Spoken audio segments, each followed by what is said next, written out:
Hi, Andrew Paxman was born in London. He worked as a journalist in Mexico City in the 1990s, and he publishes in both English and Spanish.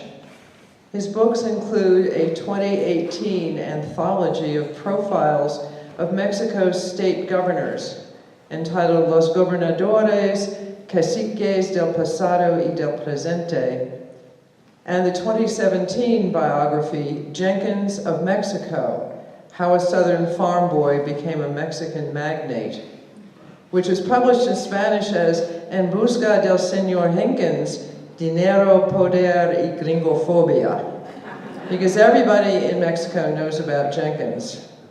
And by the way, he'll have that book and a couple of others for sale after the talk.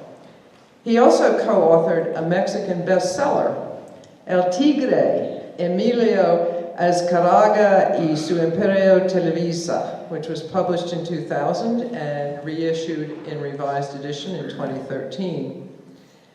Andrew Paxman currently teaches in the History and Journalism programs at the Center for Research and Teaching in Economics, or CIDE, in Aguascalientes and Mexico City. His next book will be a history of the Mexican press since 1988. Please welcome Andrew Paxman.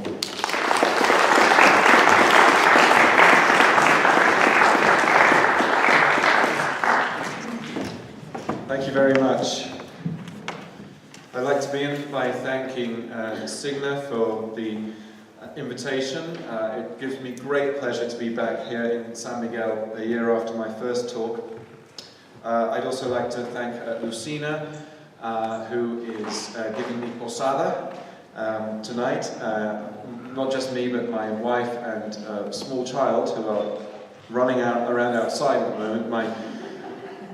My son, Edward, he's 20 months old, and he had a very long nap on the road down from Aguascalientes, so he's now full of beans and uncontrollable in a closed environment. I would like to also thank Jerry Helferich, who initially put me in touch with Penn San Miguel about a year and a half ago. Jerry and I knew each other in Mississippi, where I taught at Millsaps College before I came back to Mexico. I would like to apologize in advance for occasional sniffles. I'm having a bad allergy day. So let's get started. I have prepared a PowerPoint in Spanish, but I'll be giving the talk in English, and when we come to the Q&A, I'm happy to answer questions in either language. As many of you know, on the 15th of May 2017, the celebrated journalist Javier Valdez was gunned down in broad daylight in a Culiacan street, a few blocks from the offices of his weekly newspaper, Rio 12. A correspondent for 2 decades for La Jornada, recipient in 2011 of the International Press Freedom Award of the Committee to Protect Journalists, and of Columbia University's Maria Morse Cabot Prize, and author of 9 books, Valdez was probably the most high-profile Mexican journalist to be murdered since Excelsior columnist Manuel Buendia in 1984. In some ways, Valdez's murder caught the world's attention, and continues to do so. The news was amply reported by the New York Times, The Guardian, the BBC, The Wires. There were street protests in Mexico City and Culiacan addressing both the killing of Valdez and the wave of violence against journalists in Mexico in general.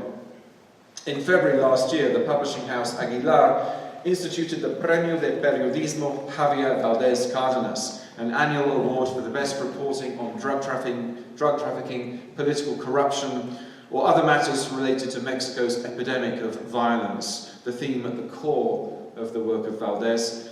And in last October, he was the subject of a major profile in Esquire magazine. Then, just last week, we heard a senior witness at the trial of El Chapo in New York confirm that the hit had been ordered by El Chapo's sons, who were angered by an interview he'd published in Rio 12 with that witness, a jailed member or former member of the Sinaloa cartel.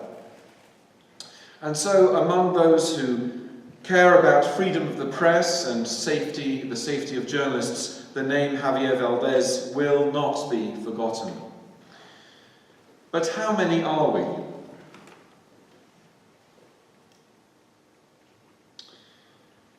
In the immediate aftermath, three things struck me as additionally troubling. The first was this image, an aerial shot of the protest at Mexico City's Angel of Independence on the 16th of May. Some 40 journalists participated in the protest, a few traffic cops showed up to keep order, and the members of the public who joined in numbered 10 to 15. Public apathy, indeed often antipathy, towards the press is not new. Trust in Mexico's journalists was pretty low for much of the 20th century. It rose. Trust rose in the 1990s as democratization and NAFTA helped independent journalism to flourish. And it remained fairly high in the early years of this millennium. That said, surveys from Consulta Mitofsky show that even at its peak of credibility, the media never acquired the level of public trust enjoyed by academia, the church, and the army. Then, as of about 2008, trust in the media began to erode again. And the reasons for this up and down arc will be the focus of today's talk. Excuse me. The second thing that struck me was a clause within the promotional material for a workshop on violence against the press, convened by the website Horizontal, along with several dozen other media, reporter collectives and NGOs. This was in immediate response to Valdés's killing. Enumerating 6 well-recognized factors that facilitate the use of violence against the press, the page included the following. Number 3, publicidad oficial excesiva y opaca, excessive official advertising, awarded without transparency. The greater part of Mexico's print media have historically relied on government support and subsidies for their survival, as I will proceed to demonstrate. But I found the linking of this phenomenon to violence against the press quite suggestive. It affirmed a suspicion I've held since I worked in Mexican journalism in the early 1990s, that the economic relationship between the Mexican state and most of the nation's media has crippled the latter's autonomy and therefore its respectability. The linkage also affirmed a more recent suspicion, that the growing wave of killings of reporters since 2000 has owed not only to the commonly cited causes, narco-vengeance, political corruption, police incompetence, judicial inadequacies, but also to the mixed reputation of journalists themselves, collectively tarred by a legacy of state largesse toward the press. Simply put, ordering a hit on a journalist is an easier call if you think that few will raise a stink and press for a real investigation, which takes us back to the low turnout at the Angel for Javier Valdés. The third troubling matter had emerged just 2 weeks before. May the 2nd saw the launch of El Heraldo de México in Mexico City, and this is the debut edition. Quite apart from the absurdity from a consumer viewpoint of launching a new daily in a city that already had more than 24, the newspaper posed an economic puzzle. In an era in which the major papers were suffering a decline in private sector advertising, prompting bouts of layoffs, salary cuts and reductions in benefits, how did this new daily hope to survive? During its first month, the paper managed to sell ads for an average of just 6 of its 40 pages. Could it be that its business model depended not on the 3 revenue streams upon which newspapers globally aspire to base their sustainability, subscriptions, cover sales, and ads, but on some hidden factor? If that extra financial support came from the government, what promises had been made in exchange? And if it owed more to subsidies from the other businesses of its owners, in this case a large national chain of auto dealerships. What motivated these investors' incursions into journalism? Did they merely seek to promote their core business, or were they looking to accrue favours for cashing in with a particular politician in the future? And if the latter, might that particular politician possibly be called Jose Antonio Meade?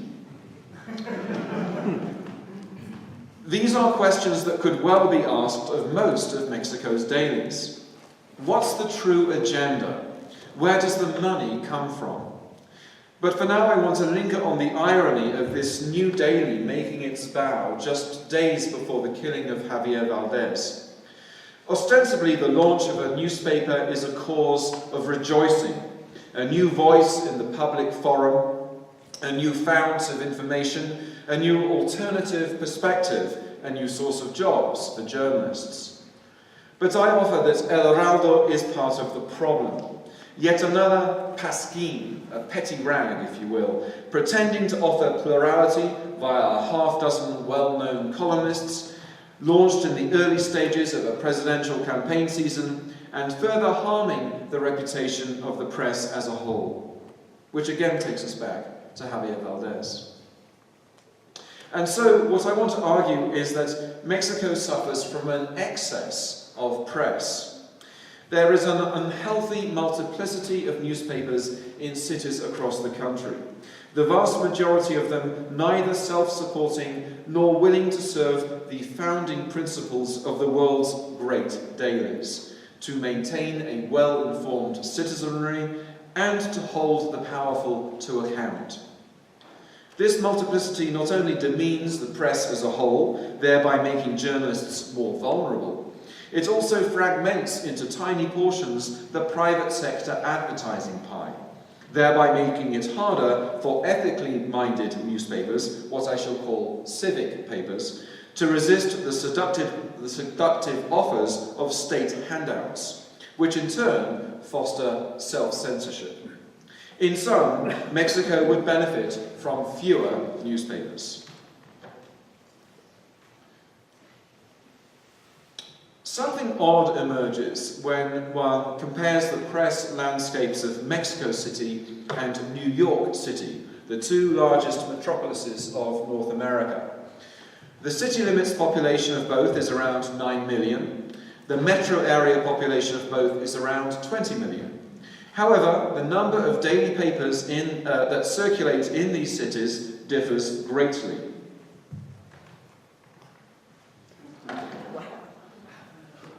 In Mexico City, there are 29 daily newspapers.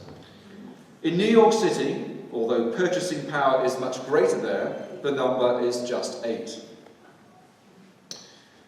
We can go back to this slide for the Q&A, if you like. The regional press evinces similarly contrasting figures. Puebla City, with a city limits population of 1.5 million, has 16 daily papers. Among US cities of comparable size, Philadelphia has just 3, San Antonio has 2, and Puebla and San Diego have 1 apiece. The city of Aguascalientes, where I live, has a population of some 800,000 and 6 daily papers, while the comparably sized Fort Worth, Charlotte, Seattle and Denver have just 1 each. I don't wish to imply that the USA is necessarily a model to follow. The fact that many major cities in the US have but a single newspaper represents another kind of problem, the opposite problem, you might say. A lack of diversity of voices and of political positions may be one. Another, as has been shown for smaller cities whose dailies have disappeared in the last couple of decades altogether, is that in the absence of the solid accountability mechanism that a newspaper represents, with its team of dedicated beat reporters, City Hall tends to spend more and less effectively. In other words, the death of a local paper raises the cost of living for everyone. Before we go on to look at the reasons for the disparity in numbers of newspapers, let's return to the Mexico City-New York comparison and test it a little for usefulness. Might it be the case that Mexico has more papers because, unlike New York, it's the national capital? This is indeed a factor behind the difference, but a minor one. Historically, publishers and editors seeking to influence Mexico's political, economic, and cultural debates founded their papers in the DF, just as did the pioneers of radio and television. Given Mexican traditions of centralism, it's logical that a Mexico City daily would seek to project itself as a national paper. Hence the traditional tagline of the city's second oldest paper, Excelsior, El periódico de la vida nacional, the newspaper of the nation's life. However, the political distinction between Mexico City and New York is lessened by the factor that the latter is the USA's financial and publishing capital. Its biggest papers, the New York Times and the Wall Street Journal, have sought to project themselves beyond the Big Apple for a century or so. I can go into details on that later. One might argue nonetheless that a more valid comparison should involve another capital city. Among European capitals, London serves fairly well. The British capital has a population similar to that of Mexico City, although its metro area is smaller, and it serves as the only seat of papers with a national projection. Once again, there is a notable contrast in the number of daily publications, since London has 14, half the total of Mexico City's. Once again, the quantity of Mexico's press seems extravagant.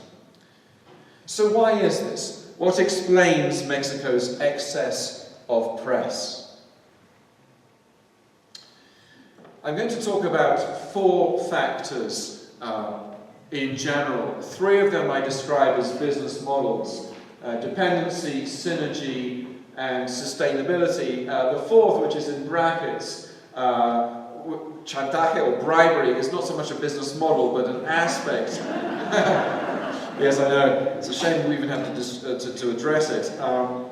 But it is an aspect of Mexican journalism, a deep-rooted aspect, which is still quite often found in provincial papers and websites.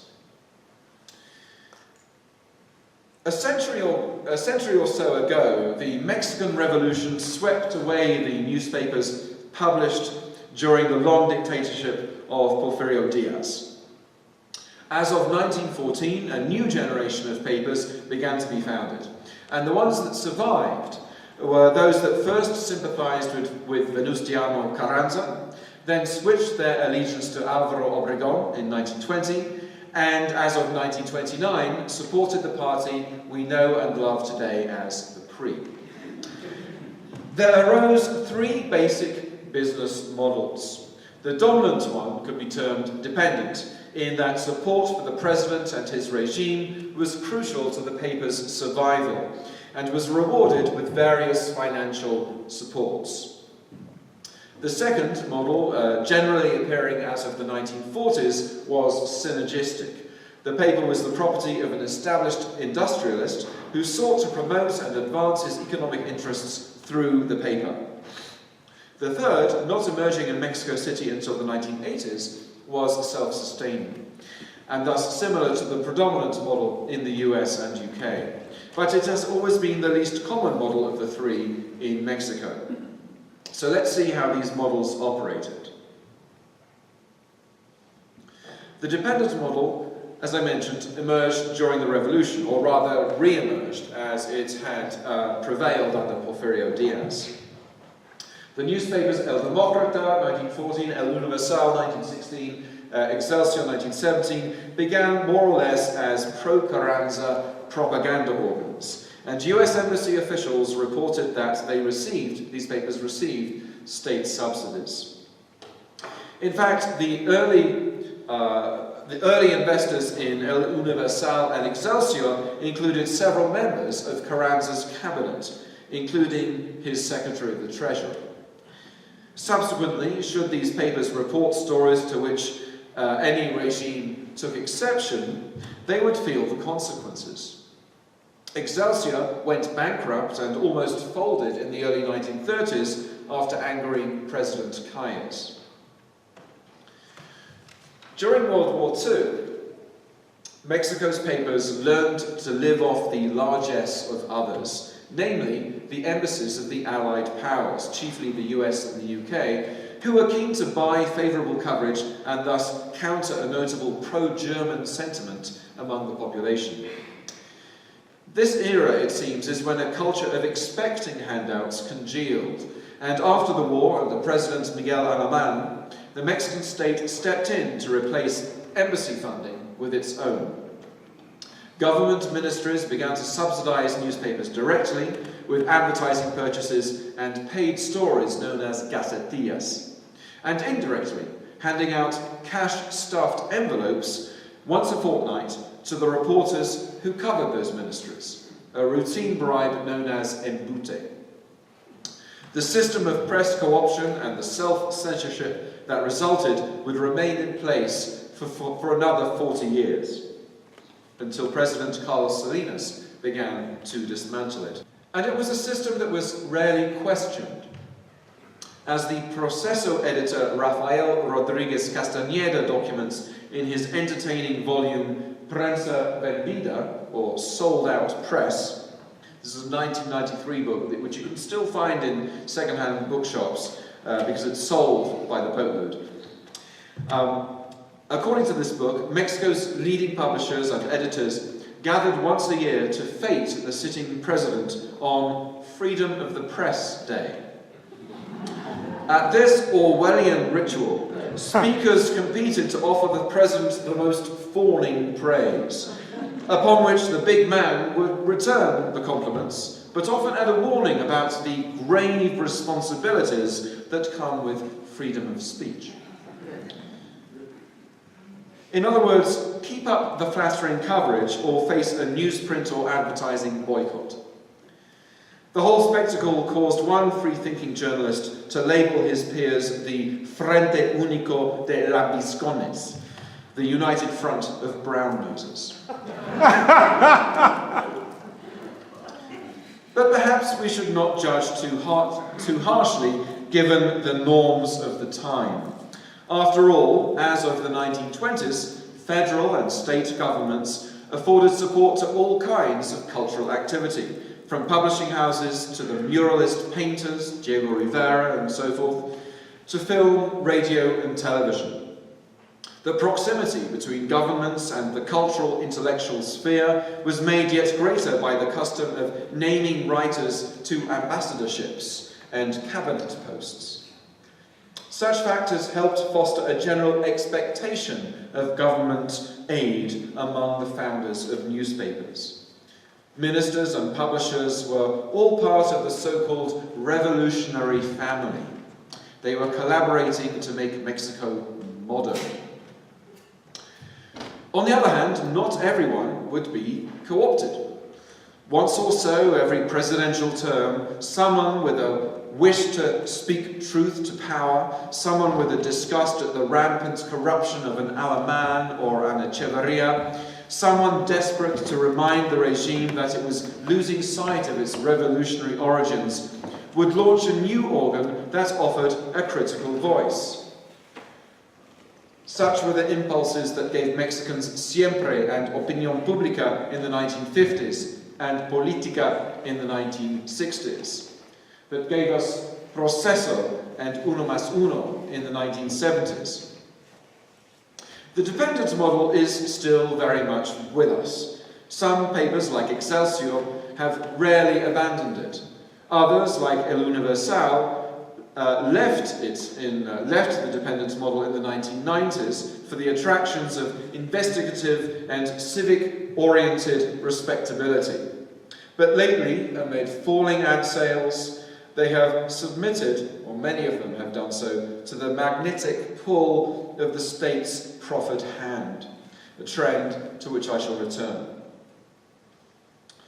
No more credible than those papers built upon the dependent model, and often much less so, were those based on synergies with the owner's other businesses. This model, which was not entirely distinct, for such owners were happy to take state handouts too, produced some of the most conservative journalism of 20th century Mexico. And by conservative, I mean both right-wing and risk-free. Broadly speaking, there are two variants of this model. One, which is all about cross-fertilizing one's businesses, is illustrated by Novedades, which came to be owned in 1946 by Romulo O'Farrill, a Puebla-based investor in automobile plants and dealerships, radio stations, and a few years later, television. Novedades afforded him public synergies in all of those sectors and was also a booster for highway construction, in which O'Farrill is believed to have had vested interests as well. O'Farrill had two important silent partners, Miguel Alemán and the US expatriate William Jenkins, whose interests in the tourism and film sectors the paper undoubtedly promoted too. Another Jenkins associate from Puebla, Gabriel Alarcón, launched the first version of El Heraldo de Mexico, the paper I mentioned at the beginning, although it folded in the early 2000s and was then resurrected. And he launched El Heraldo in part to promote his extensive activities in urban real estate. As I note in my book, Jenkins of Mexico, this paper, quote, announced its commitment to journalistic integrity by splashing its debut front page with a photograph of the president, who declared himself the paper's first reader, and an editorial in praise of itself. The other variant of this synergistic model is politically motivated. In the mid-1940s, Colonel José García Valseca founded a chain of provincial papers all branded El Sol, and I'm sure in your travels across Mexico you've come across one or other of these papers. In Aguascalientes we have El Sol del Centro, for example. García Valseca's chief backer was Maximino Ávila Camacho, brother of President Manuel Ávila Camacho, and Maximino coveted the presidency for himself. The Sol chain was to be his propaganda platform for the electoral campaign of 1946. In other words, it was conceived as a loss leader, which would presumably become profitable once, as president, Maximino was able to direct to it all sorts of state support. However, Maximino died before he could enter the race. Thereafter, the Sol chain became a business along traditionally dependent lines, the slight difference being that it likely benefited from state governments as much as the federal one. Before climbing out of this media swamp towards the sunny uplands of civic responsibility and ethical dignity, I want to mention one other business strategy that had great impact upon how the press is perceived, and still does so in the provinces. I wouldn't call it a model, as I don't know of any papers built upon it, but it has certainly played a role in keeping some publications afloat and in keeping some columnists in clover. I refer to what is known as periodismo chantajista, or periodismo de chantaje, that is, blackmail journalism. This is the practice whereby public figures or private businesses are encouraged to pay to keep certain stories out of the paper. Research on this subject is necessarily piecemeal, as no journalist will admit to it, nor will most of the victims. But as a custom, it was a secreto a voces, an open secret during the 20th century.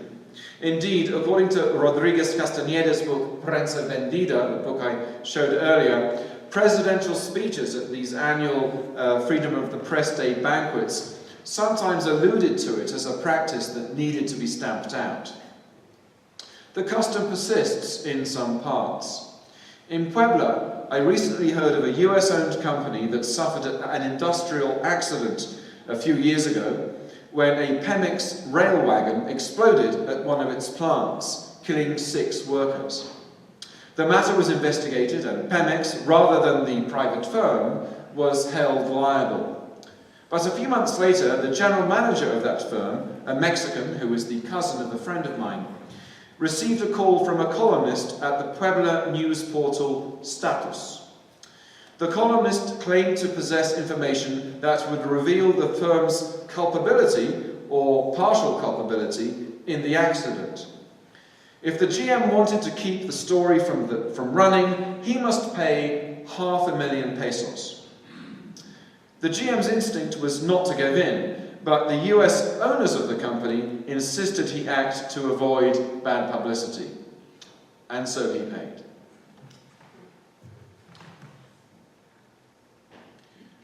Finally, we come to the sustainable model and to the last part of my talk, in which I also want to address the rise and partial fall of press freedoms over the past 30 years or so. Before the launch of La Jornada in 1984, independent publications had already arisen, as we have seen, but they tended to be magazines rather than newspapers. And within a decade of launch, they typically succumbed to co-optation by the state or went bankrupt and folded. The exception was Proceso, which is still with us and still independent, but Proceso has never shied from taking government advertising. The business history of that magazine has yet to be studied, but I suspect it will prove to have involved a balancing act between exercising freedom of speech and showing restraint at key moments. That said, it has benefited from a tradition dating back to the 19th century, whereby presidents are willing to let select organs function as an escape valve for the concerns of the democratic left. La Jornada was a different proposition, a left-wing daily. It would retain its independent voice for 30-odd years, and part of its success derived from a business model that depended on a highly fragmented ownership. There were lots of shareholders, many of them employees of the paper. While it was civic-minded, critical of the neoliberal term, and at a time when Mexico sought closer relations with the United States, relentlessly gringophobic, La Jornada was what I would call semi-sustainable. It still took a lot of government advertising, some of it in the form of gacetillas or paid-for stories. And I believe that some of its reporters did take the fortnightly cash-stuffed envelope from the ministry they were covering. A fully independent and sustainable model did not arrive in Mexico City until 1993 with the launch of Reforma. And I say Mexico City because Reforma was the younger sibling of a Monterrey paper founded in the 1930s, El Norte. Under owners the Junco family, and especially Alejandro Junco, a graduate of UT Austin, Hookham, who, I'm sorry, I'm a UT grad myself, I'm legally obliged to do that. Alejandro Junco took the reins in the early 1970s, and from that moment, El Norte developed a reputation for reliable reporting, good writing, attractive full-colour design, this is obviously a much earlier edition, and paying its employees well enough that they would resist the temptation to take the embute. In fact, bribe-taking was prohibited. The paper was conservative in its politics, it was panista, but not slavishly so. Reforma hit the streets of Mexico City on the 20th of November, the day of the revolution. And indeed, it revolutionized the capital's press. Within a couple of years, chief competitor El Universal was remaking its front page along the lines of Reforma. Here we see El Universal in 1994. This is the day after Colosio was shot. And as you can see, there are about 16 stories that begin on page 1. This was very typical of the old-style Mexican press, and the reason for it was because every state ministry that paid a bribe to a journalist or paid a subsidy to the paper more directly expected news it was generating to start on page 1. So that's why you have such a fragmented front page. Reforma modelled itself much more on papers like the Austin American Statesman, used a chronicle and so forth in its design, and when El Universal began to copy it, those 14 stories diminished to about 6. El Universal also began to hire better reporters, enforce a no-bribe policy, and allow a greater plurality of political opinion. Other papers made similar adaptations, and some of those that refused to do so or were too slow, like Novedades and Alarcón's El Heraldo, went out of business by the early years of this century. The launch of Reforma more or less marked the start of what I call the 15 years of spring in the Mexican press. President Salinas had much to do with it, directly by discouraging Endute and indirectly by taking Mexico into NAFTA, which prompted massive investment by foreign companies, many of them eager to advertise. Alejandro Junco had much to do with it too, leading by example with Reforma. Editors and columnists who had always refused to be co-opted, the minority who had refused, launched new magazines and papers that contributed to the new zeitgeist, publishing scoops and critical commentary for a broad readership, that is. And regular reporters also played a key role, especially those of the younger generation, uncorrupted by the envelope-taking culture of their elders, and alerted to the need for hard-hitting coverage and attention to social justice by the high-profile murders of the Salinas years and the Zapatista uprising in Chiapas. But during the presidency of Felipe Calderón, 2006 to 2012, the doors to press freedom began to close. 3 main factors were to blame. The first was contextual and global, the rise of the internet as a source of information and as a magnet for ad spend. This began to weaken newspaper finances. Second, after about a year of his ill-planned war on the drug cartels and a year of bloody headlines, Calderón seems to have realized that he needed the press on his side. As of 2008, steep annual increases in government ad spend followed, with the goal of encouraging self-censorship. Third, that same war on drugs, by splintering the cartels and inflaming turf wars, seems to have caused drug lords and their political allies to be more brazen about calling for the heads of investigative journalists. You are all familiar with their plight. These 3 trends persisted and even worsened under Peña Nieto. And here we have a story from the portal Sin Embargo showing government ad spend in the first 4 years of his sexennial. What is notable is not only the increase, but also the fact that while Congress was typically approving 5 billion pesos in spend, the government was actually spending 50 to 100% more than that on an annual basis. As a result of these trends, the print media today are generally less adventurous, less investigative, and more prone to flattering the president. That is, in comparison to how things were during those 15 years of spring. And here I shall conclude.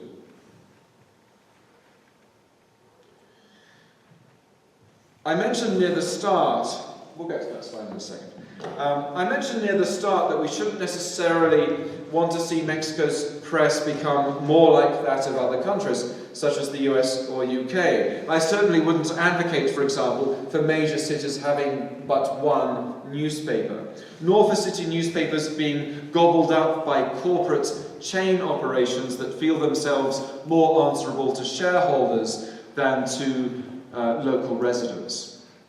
Nor would I advocate for emulating the British tabloids with their phone-tapping habits and their shrill nationalism. Brexit etc.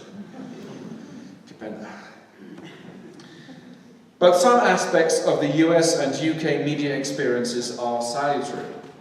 One is the tradition of publishers willing to put public service over profit, or at least to invest in the public service in the belief that civic journalism can itself be profitable.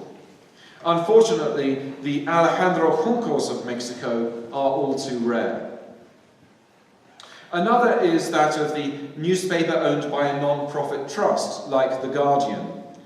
There have been attempts in Mexico to establish papers as cooperatives, but non-profits have only made a national impact in the digital era, in the form of journalist collectives like Periodistas de APE, Quinto Elemento Lab, and Mexicanos contra la Corrupción y la Impunidad, which chiefly publish their work online, often in partnership with civic-minded news portals, the best of which, in my opinion, is Animal Político. Although, while we're on the subject of news portals, I would also recommend Sin Embargo and Aristegui Noticias.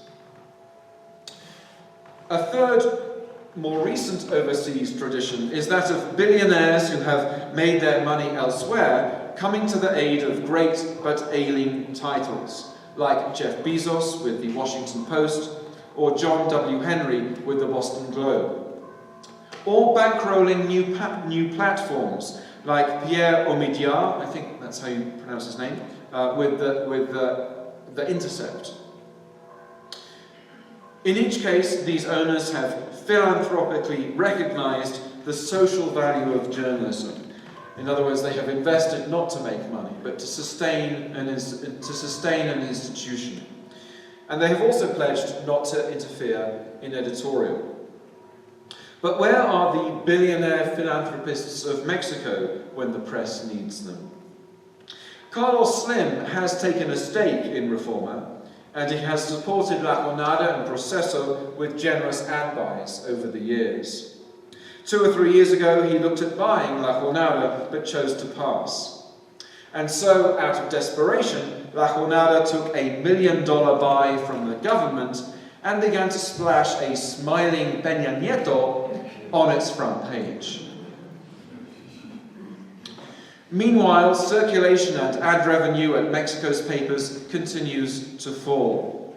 Last year, AMLO, Andrés Manuel López Obrador, prior to taking office, mentioned that he would cut government advertising by 50%.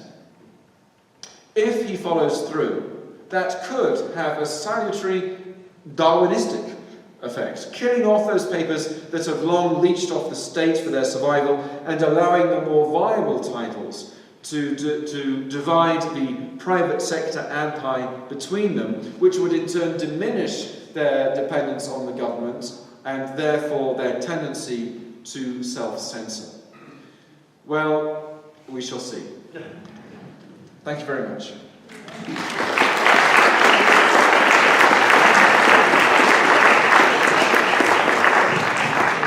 We'll be able to take some questions. Okay. Hi.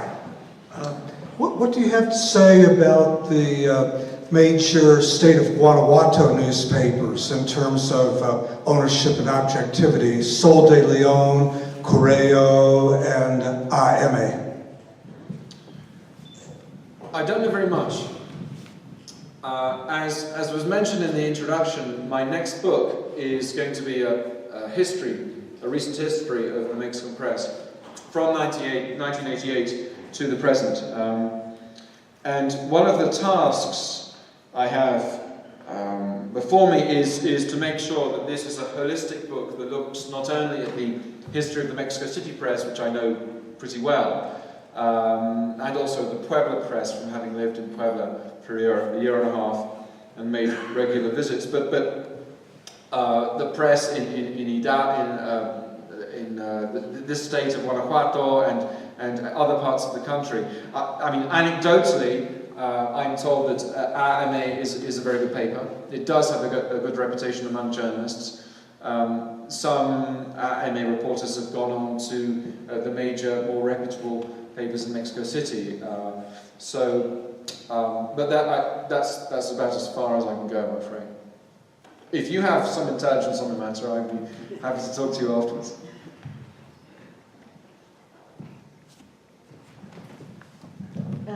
During '68, did the student movement have any impact on the way the press reported on it, or change or evolve?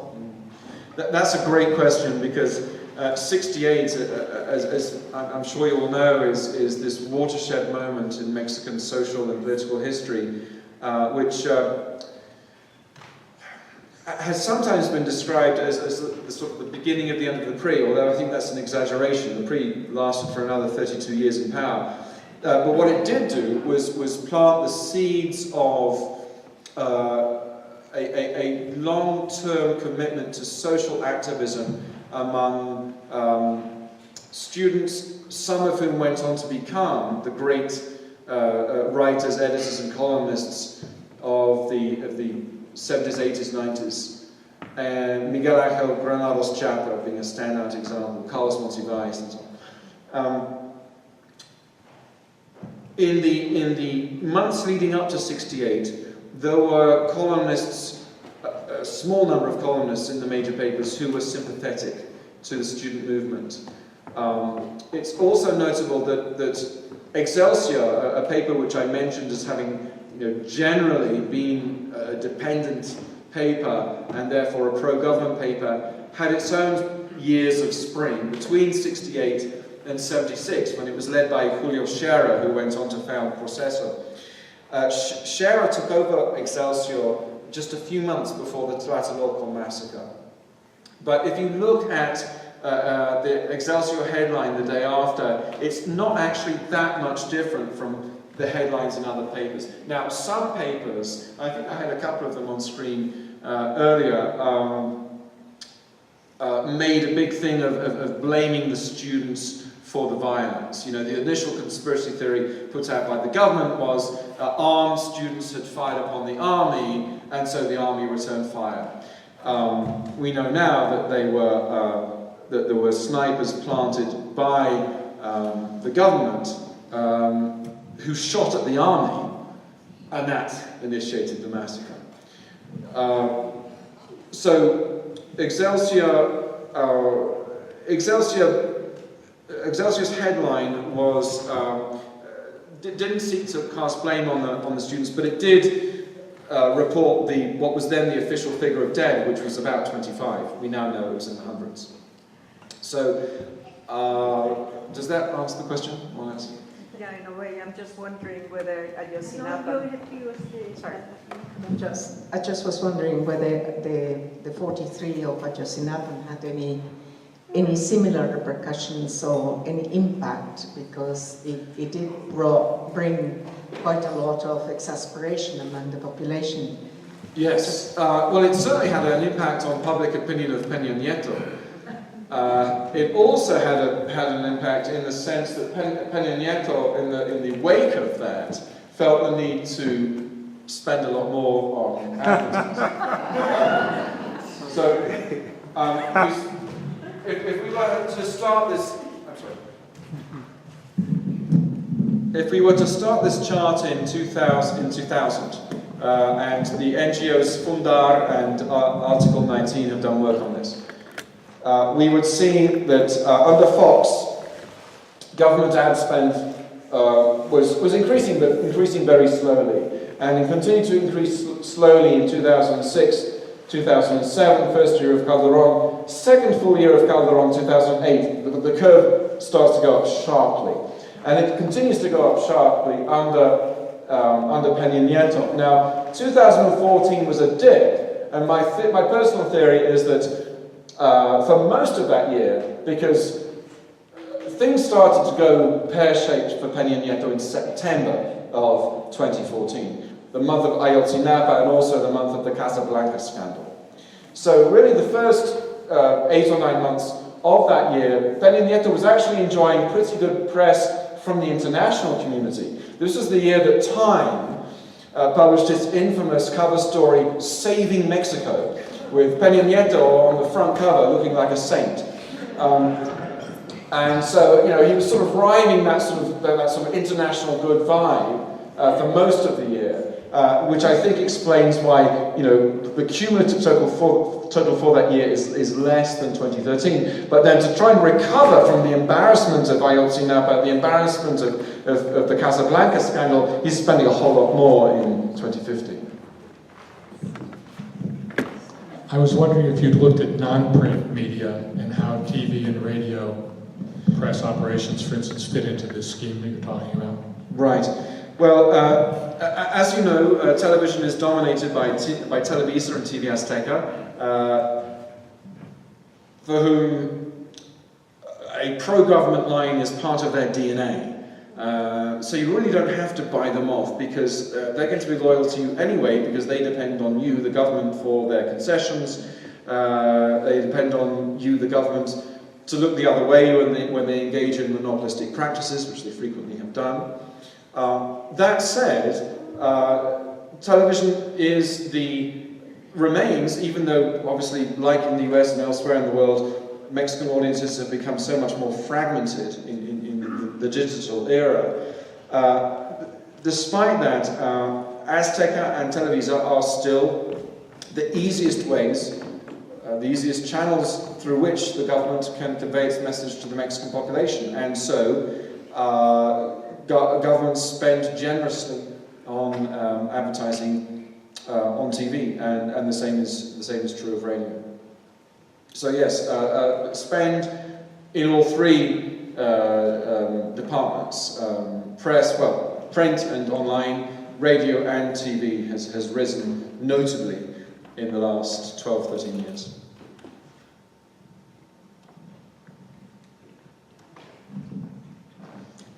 Have the journalists that have been murdered worked for this list of papers you talked about, or were they working in other ways? I'm just curious how they were associated with which press. Thank you. The question of violence against journalists is not my speciality. It is something with which I'm going to need to become familiar to account for it in this book. What I do know is that it is 95, if not 98%, a provincial problem, in the sense that it is not Mexico City journalists, it is journalists in the provinces, typically small-town papers. Although Javier Valdez was based in Culiacán, which is a fairly important city, one of the two biggest cities in Sinaloa. It is also the case that a number of the journalists that have been killed have been are multitasking journalists. In other words, they may have a portal, but they also have another job. They may work for radio as well as print, which complicates the whole panorama in terms of how, in terms of investigating exactly who the mastermind of the hit was. If indeed there was a mastermind, because some journalists, some of the 120, I think it is now, journalists who've been killed since 2000, according to Article 19, were fairly clearly caught in the crossfire. There was a case, I think it was in the Yucatan last year, when a journalist was killed by 2 bullets, but the chap he was standing next to was hit by 14 bullets. So it's pretty likely that he was collateral, which of course doesn't make it any less sad. But it is the case, I think, that some of the journalists killed in the last 18 years have been killed not so much because they were journalists, but because Mexico is simply a much more violent place.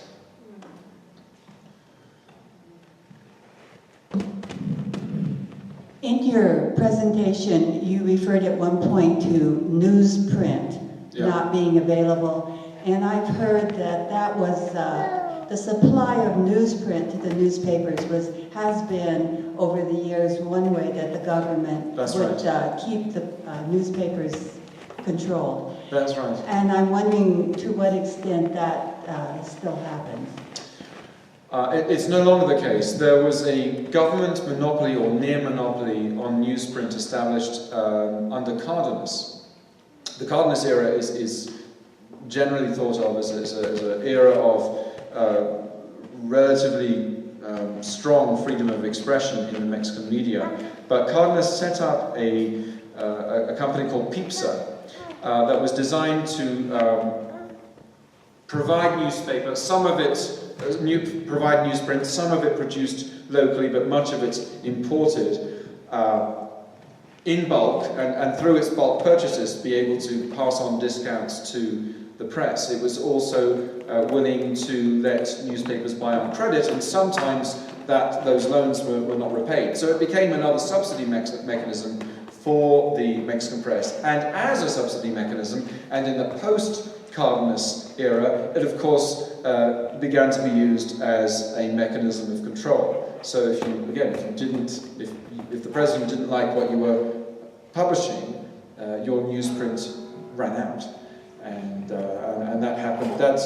This was probably the principal cause of the death of Politica, which the magazine that during the 1960s was the most critical voice in Mexican journalism. However, Pipsa was disbanded. I forget if it was privatized or simply disbanded in the Salinas years, and also, thanks to the NAFTA negotiations, it became a lot cheaper to import Canadian newsprint. And so that whole mechanism. One of the things, Salinas gets a lot of flack. According to some, he's the dark lord of Mexican politics. But in terms of his relationship with the press, he did a number of things which really freed the media. We have time for about another 2 questions. I have 3 short ones. Well, how much play has there been in the Mexican press regarding the $100 million that Nieto got, which was, in the Times? The $100 million that Nieto was brought. Oh yeah. That's number 1.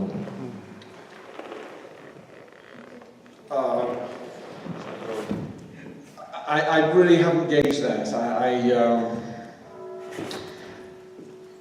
Peña, I imagine that there were cartoons in La Jornada about it, mocking him. His reputation is so solid. His approval ratings at the time that he left office, I think, were about 18%. So, it's almost like, kicking a guy when he's down, so to sort of labor on that allegation. Okay, so given my Espanol is poquito, of all the newspapers, are there any English language versions that I could read that are, free? Yes, well, there is.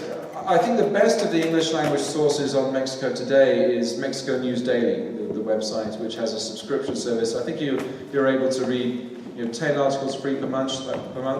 Are there others who subscribe to Mexico News Daily here? Yeah. I just did for 99 cents for, 12 books or something. There you go. Yeah, I think they do a very good job. I like them. I subscribe myself. Well, welcome back to San Miguel, Andrew. Thank you for your remarks this evening. And if I can make a shameless plug for your book, Jenkins in Mexico, it's excellent. I read it cover to cover because you gave me a copy, Susan. Thank you. It's a riveting story about a man from Tennessee that becomes the wealthiest man in Mexico, and all the stories. So thank you for that. I subscribed to 4 papers in Mexico, and it blew my mind how every single one of them had 3 to 7 full-page ads from the government in them, in every single issue, every single day, at least during this election cycle.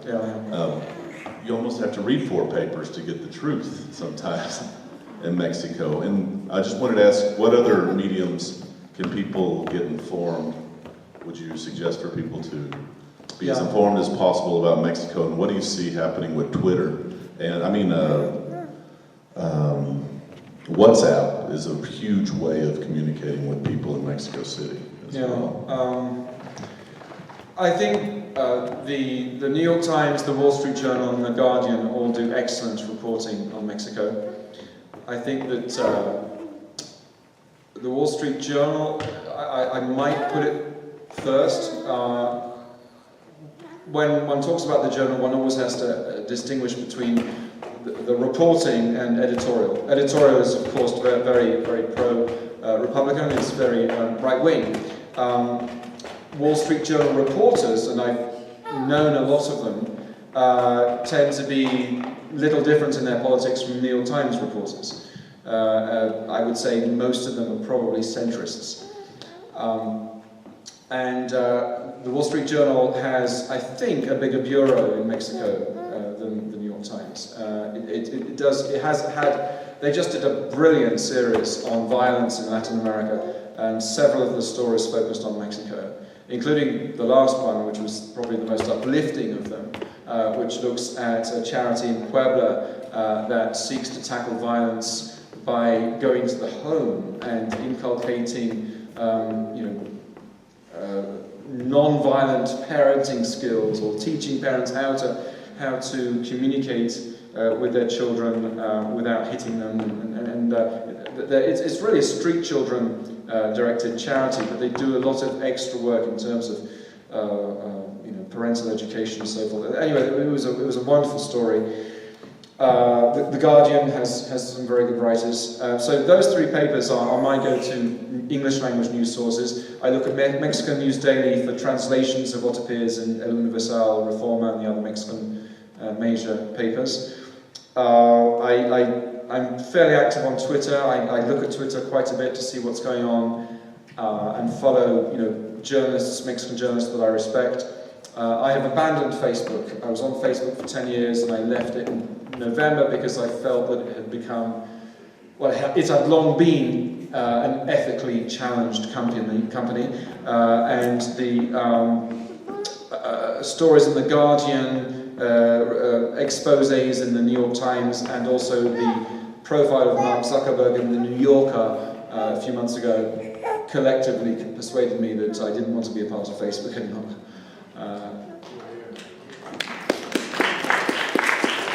Thank you. Ironically, WhatsApp is owned by Facebook. So it's how on earth that got through the Monopolies Commission in the US. Is it the FCC or whichever commission it is? It would never have happened in Europe, and I don't say that out of any sense of superiority. I just think it's tragic that so much interpersonal communication has been concentrated in the hands of one company. When you think of the Facebook wall, Facebook direct messaging, Instagram also owned by Facebook, and WhatsApp, it's incredible that was allowed to have happened. And there ends my rant. Yes.